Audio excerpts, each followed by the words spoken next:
président d'une junior association pour pratiquer la motocross et évoluer dans ce domaine surtout. Forcément dans la vie, il faut savoir gérer soi-même. Une junior association c'est pas mal parce qu'on n'est que des mineurs et chacun à son poste. Donc pour nous ça nous permet d'évoluer dans la motocross en gérant nos comptes, nos matériels, etc. Au début c'est surtout rapproché du centre socioculturel Audrey Barty et de Humreux qui nous ont eux-mêmes conseillé pour créer la junior association. Donc on s'est dit qu'on peut leur demander qu'ils puissent nous aider dans notre démarche et ils ont accepté. Donc pour tout ce qui est subventions, etc., ils nous aident beaucoup.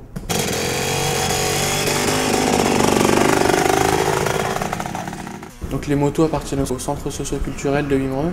Ils nous fournissaient déjà les motos avant qu'on crée la junior association. Donc ils nous fournissent les motos et les équipements nécessaires.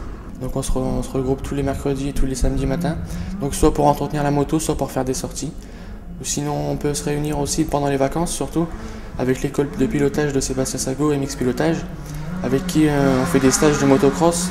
Le fait d'avoir une junior association, c'est aussi des valeurs éducatives, parce que le sport, le motocross, c'est un sport où il faut respecter des règles, parce que si on ne respecte pas les règles, on tombe et ça peut faire très très mal. Donc avec notre junior association, on participe aussi à des chantiers. C'est des chantiers qui portent surtout sur l'environnement, pour remettre en œuvre un peu les lieux ou les locaux. Ça nous rapporte des sous, donc pour financer notre mécanique ou alors notre entretien de la moto.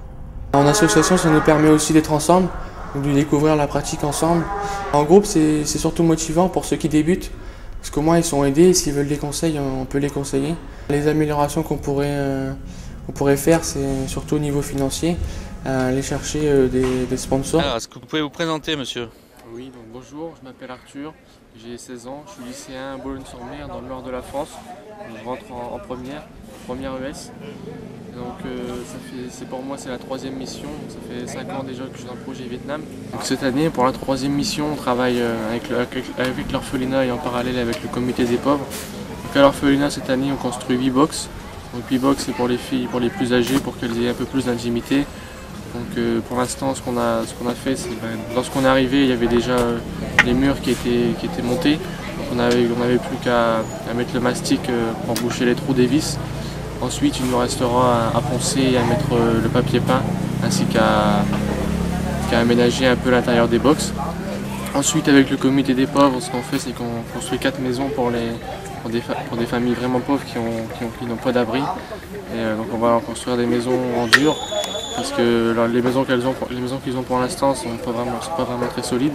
Et lorsqu'il y a des grosses tempêtes, en fin d'année, vers octobre jusqu'à janvier, c'est les grosses pluies et les grosses inondations, donc les maisons elles résistent pas forcément.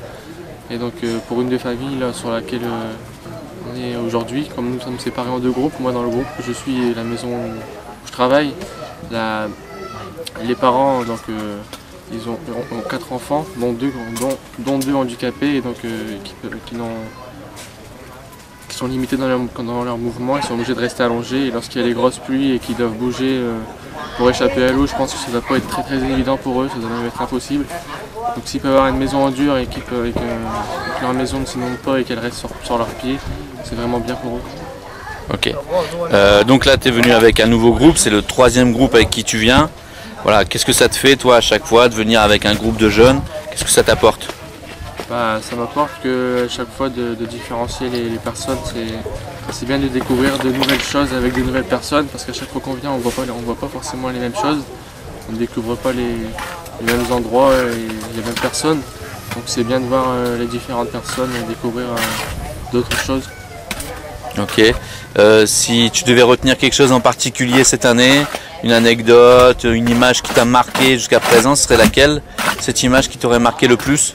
Moi, une image que je garderai certainement dans toute ma vie dans ma tête, c'est vraiment l'image où quand on arrive à l'orphelinat, toutes les filles qui sont vraiment heureuses de nous voir arriver, parce qu'on est tout le temps en train de jouer avec elles et quand on arrive à l'orphelinat, toujours en train de créer notre prénom et ça c'est vraiment un moment magique.